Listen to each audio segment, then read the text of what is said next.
कृष्णा, अब पूरी दुनिया को इंतजार है कि क्या है कश्मीर का सच। And now the stage is all yours. बताओ हमें कि तुमने कश्मीर में क्या देखा। आजादी, आजादी,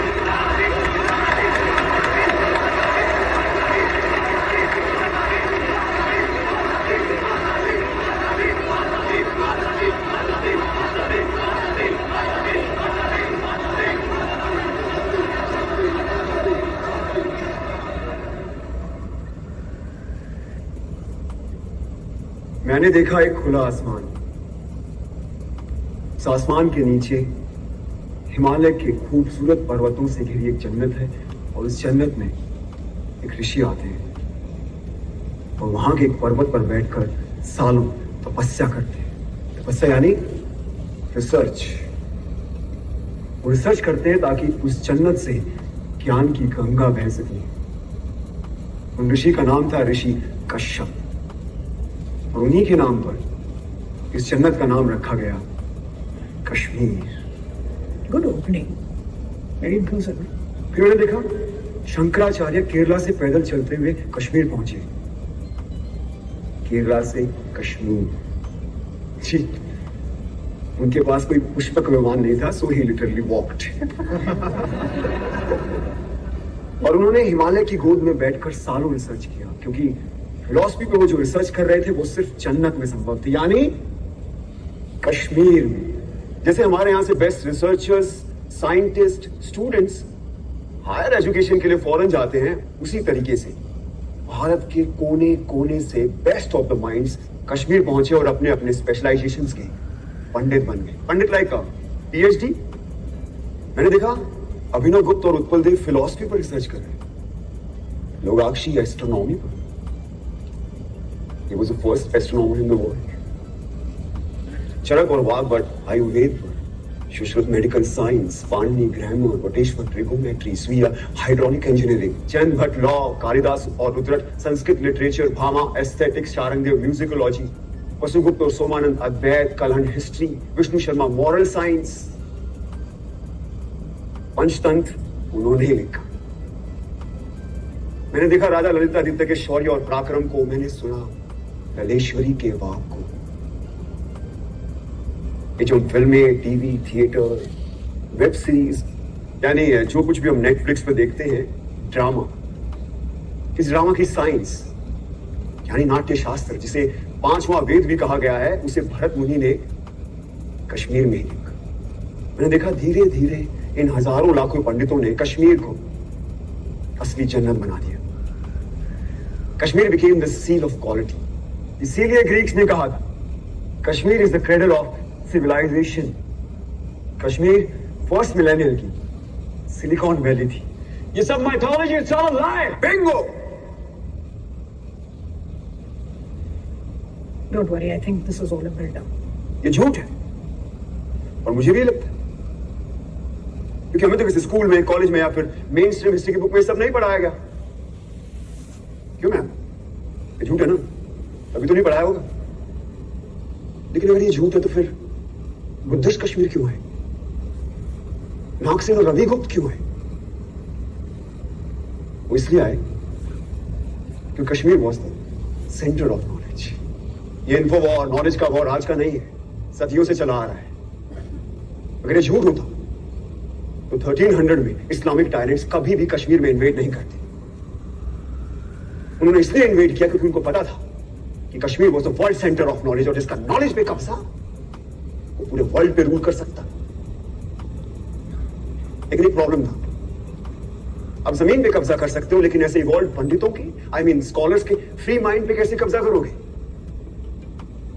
तो फिर शुरू हुआ एक नया सिलसिला।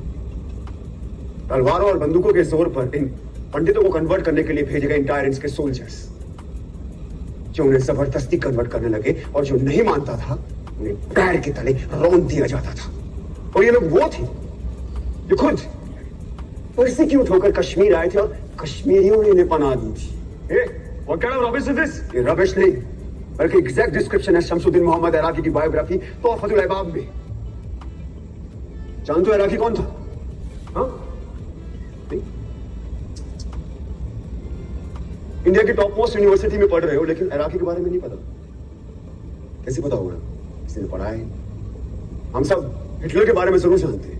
इराकी हिटलर से कई हजार गुना का एक इस्लामिक टायरेंट था जिसका मकसद था सिर्फ और सिर्फ काफिरों के मंदिरों और बुतों को नष्ट करना, उनके ट्रेडिशन रिचुअल्स को नस्ते नाबूद कर देना, पंडितों की इनोवेशंस को खत्म कर देना। मुझे अभी किसी ने बोला नाज़ीज़ हर रोज 1000 जूस को मारते, तो मैंने तो नहीं सुना कभी कश्मीर में ऐसा कुछ हुआ हो। तो अब सुनो, इराकी और उसके पीएम मूसा रैना के कहने पर हर रोज 1500 से लेकर 2000 काफिरों को पकड़ कर लाया जाता, उनके जनेऊ काटे जाते, उनसे कलमा पढ़वाया जाता, उनका खतना यानी सर्कमस्टेशन कराया जाता और उनके मुंह में जबरदस्ती बीफ डाला जाता। और ये काम करते थे उनके सैनिक, जिन्हें हम सूफी और दरवेश के नाम से जानते हैं। हिटलर ने कॉन्सेंट्रेशन कैंप्स का इस्तेमाल किया और इराकी ने कहरान और जबरान का, यानी फोर्स एंड कंपल्शन। इसका डिस्क्रिप्शन किसने किया? खुद इराकी के बेटे ने। And if you want the original manuscript, it is available in Research and Publication Department of Jammu and Kashmir State under extraction number 551. Must read.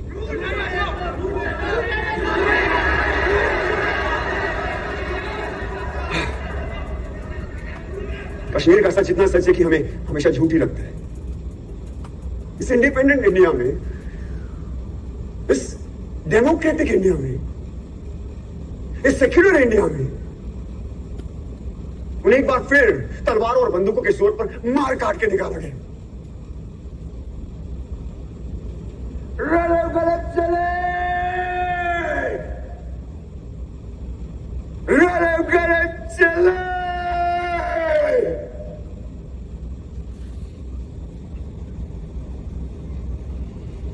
इसका मतलब जानते हो क्या होता है?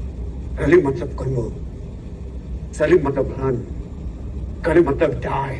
अपना धर्म बदलो, भागो क्या मर जाओ।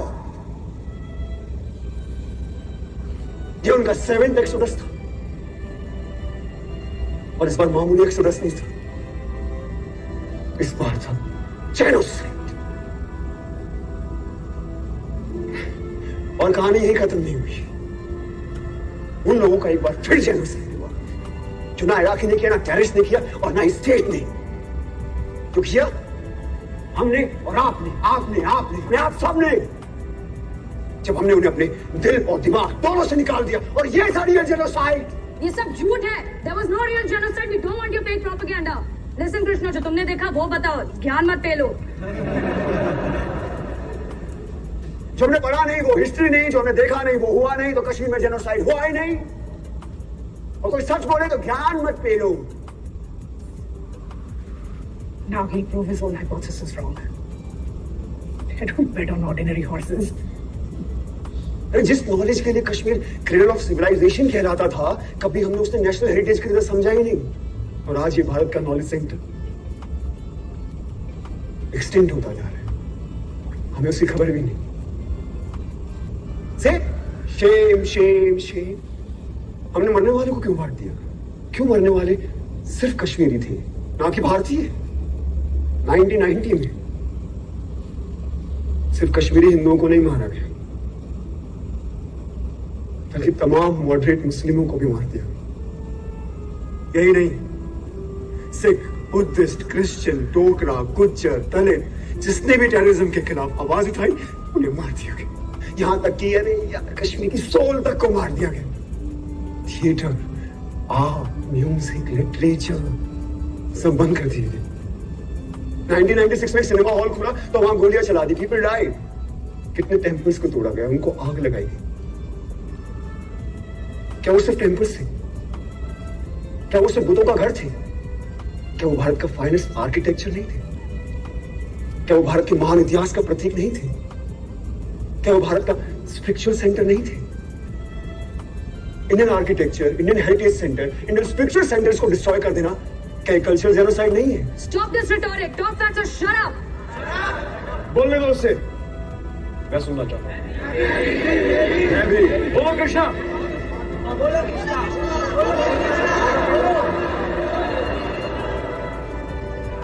बेटा ने ओपनली टीवी इंटरव्यू में एक्सेप्ट किया कि उसने 20 मासूम लोगों को मार डाला।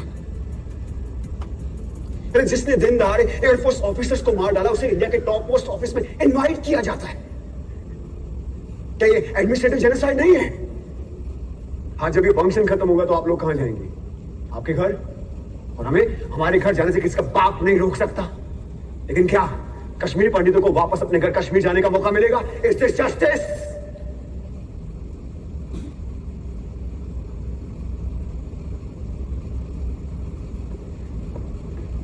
मैं तो एक स्टूडेंट हूं, सो कॉल्ड भारत का यूथ, द फ्यूचर। मैं दुनिया के बारे में ज्यादा जानता नहीं, लेकिन इतना जरूर जानता हूं कि जिस राष्ट्र में राइट टू जस्टिस नहीं, वो राष्ट्र कभी विश्वगुरु नहीं बन सकता। राधिका, प्रोफेसर राधिका मेनन, आपने एक बार मुझसे कहा था कि हर कहानी में एक विलन होता है। बिल्कुल होता है, लेकिन उससे बुरा विलन कोई नहीं जो एक बच्चे से उसकी मां को छीने। कहा जाता है कि जिस जमीन से आपकी जड़ें जुड़ी होती है ना, वो जमीन आपकी मां होती है। तो हाँ, है कश्मीर मेरी मां। मेरी मां का नाम शारदा था, ये उसकी कहानी है। मेरे भाई का नाम शिव था,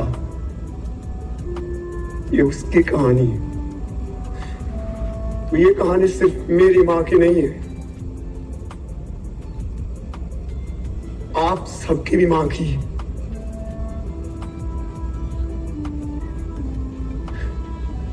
तो आइए हम वो देखते हैं जो मैंने आज से पहले कभी नहीं देखा, और आप खुद तय करें कि कौन है गुनहगार, किसे मिलनी चाहिए सजा। और अंत में अपने दिल पर हाथ रखकर तय करें कि आप कैसे करेंगे इसका प्रायश्चित, और क्या है आपका ह्यूमैनिज्म।